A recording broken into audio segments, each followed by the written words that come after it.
வணக்கம். இன்றைக்கி நம்ம பார்க்க போகிற சமையல் என்னென்னு பார்த்தீங்கன்னா, ஒரு சிம்பிளான லஞ்ச் மெனு. மழைக்கு ஏற்ற மாதிரி ஒரு சூப்பரான மிளகு ரசமும் கேரட் பீன்ஸ் கூட்டும் எப்படி செய்யலாங்கிறத பார்க்கலாம். ரொம்ப சிம்பிளாக இருக்கும், டேஸ்ட்டாகவும் இருக்கும். வாங்க இது எப்படி செய்யலாங்கிறத பார்க்கலாம். இப்போ ரசம் செய்கிறதுக்கு அரிசி களைஞ்ச தண்ணியும் உலை கொதிக்கிற தண்ணியும் எடுத்து வச்சுருக்கேன். உலை கொதிக்கிற தண்ணி நல்லா சூடாக இருக்குது. இப்போ இதில் பார்த்தீங்கன்னா இந்த சைஸுக்கு இது வந்து கொஞ்சம் ஊறிடுச்சு.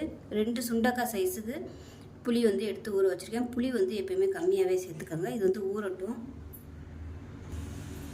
இப்போ ஒரு மிக்ஸி ஜார் எடுத்துக்கலாம். இதில் வந்து சும்மா 1 டீஸ்பூன் போல் மிளகு, 1 டீஸ்பூன் போல் சீரகம் சேர்த்துக்கலாம். இது கூடவே ஒரு 2 பச்சை மிளகாய் சேர்த்துக்கலாம். இதோட ஒரு கொத்து கருவேப்பிலை சேர்த்துக்கலாம். இப்போ இதில் பூண்டு சேர்த்துக்கலாம். இது நல்லா பெரிய பல்லாக இருக்குது. இப்போ இதில் கொத்தமல்லியோட தண்டி சேர்த்துக்கலாம். இப்போ இது எல்லாத்தையுமே நல்லா கோர்ஸாக அரைச்சிக்கலாம். இப்போ கோர்ஸாக அரைச்சாச்சு. இப்போ இதில் 2 தக்காளி பார்த்தீங்கன்னா மீடியம் சைஸாக 2 தக்காளி கட் பண்ணி வச்சுருக்கேன். இதையும் சேர்த்து இதோட அரைச்சி எடுத்துக்கலாம்.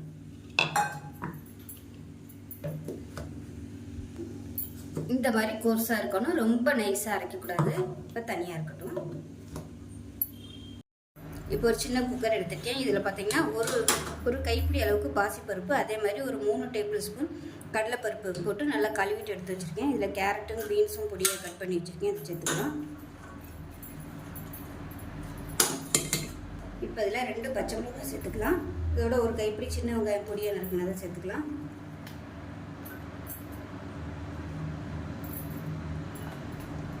ஒரு தக்காளியில் ஒரு 1/4 வாசி சேர்த்துக்கலாம். உப்பு தேவையான அளவுக்கு சேர்த்துக்கலாம். சேர்த்துட்டு வீட்டில் வச்சுருக்கிற குழம்பு மசாலா தூள் ஒரு 1/4 டேபிள் ஸ்பூன் சேர்த்துக்கலாம்.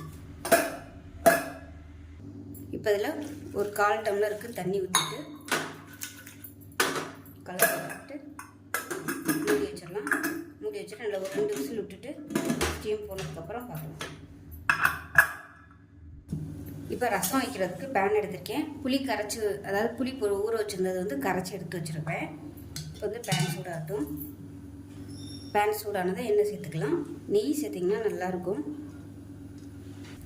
எண்ணெய் சூடானதும் கடுகு 1 டீஸ்பூன், உளுந்து 1 டீஸ்பூன், ஒரு 4-5 வெந்தயம் சேர்த்துக்கலாம். அது கூடவே கருவேப்பிலை சேர்த்துக்கலாம். ஒரு 4 வரமிளகாயை அப்படியே சேர்த்துக்கலாம். இப்போ பார்த்தீங்கன்னா வரமிளகா நல்லா அப்படியே ப்ரௌன் கலரில் கருகிற அளவுக்கு வறுபட்டுச்சுன்னா தான் ரசம் வந்து நல்லா வாசனையாக இருக்கும். இப்போ நம்ம அரைச்சி வச்சுருக்கிற தக்காளி, சீரகம், மிளகு எல்லாத்தையும் சேர்த்துக்கலாம். இப்போ இது நல்லா வதங்கிடுச்சு. இப்போ புளி கரைச்சதை சேர்த்துக்கலாம். இப்போ இது கொதிக்கையில் கொஞ்சமாக மஞ்சத்துக்கு பெருங்காயத்தூள் சேர்த்துக்கலாம்.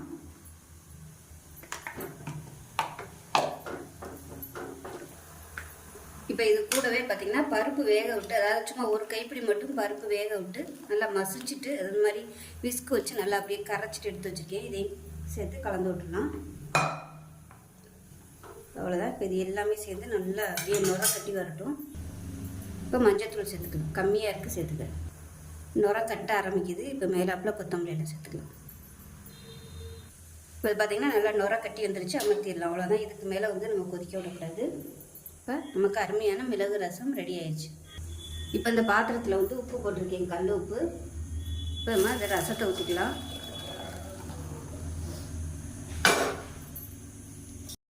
இப்போ பார்த்திங்கன்னா கேரட்டு, பீன்ஸு, பருப்பு எல்லாமே நல்லா வெந்துருச்சு. இப்போ இந்த ஸ்டேஜில் தேங்காய், சீரகம், 2 சின்ன வெங்காயம் அரைச்சதை இதில் சேர்த்துக்கலாம். இதில் விருப்பப்பட்டால் நீங்கள் வந்து பொட்டுக்கடலை, வரமிளகா சேர்க்குறனாலும் சேர்த்துக்கலாம். நான் வந்து நீங்கள் சேர்க்கலை. அது மீடியமான ஃப்ளேமில் இது வந்து கொதிக்கட்டும். தேங்காய் வந்து நான் ரொம்ப நைஸாக அரைக்கலை, திரியாக தான் இருக்குது. இதை வந்து கலந்து விட்டுட்டு கேஸ் ஆன் பண்ணிக்கலாம். இது வந்து கொதிக்கட்டும். உங்களுக்கு ரொம்ப தண்ணியாக இருக்க மாதிரி இருந்துச்சுன்னா கொஞ்சமாக பொட்டுக்கடலை வந்து அரைக்கும் போது சேர்த்துக்கணும். இப்போ இது வந்து எனக்கு கரெக்டாக தான் இருக்குது, அதனால் நான் வந்து சேர்க்கலை. இப்போ மீடியமான ஃப்ளேமில் நல்லா கொதிக்க விட்டாச்சு. இப்போ பார்த்திங்கன்னா தேங்காய் எண்ணெய், கடுகு, சீரகம், 2 வரமிளகா, கருவேப்பிலை போட்டு தாளித்து இதில் சேர்த்துக்கலாம்.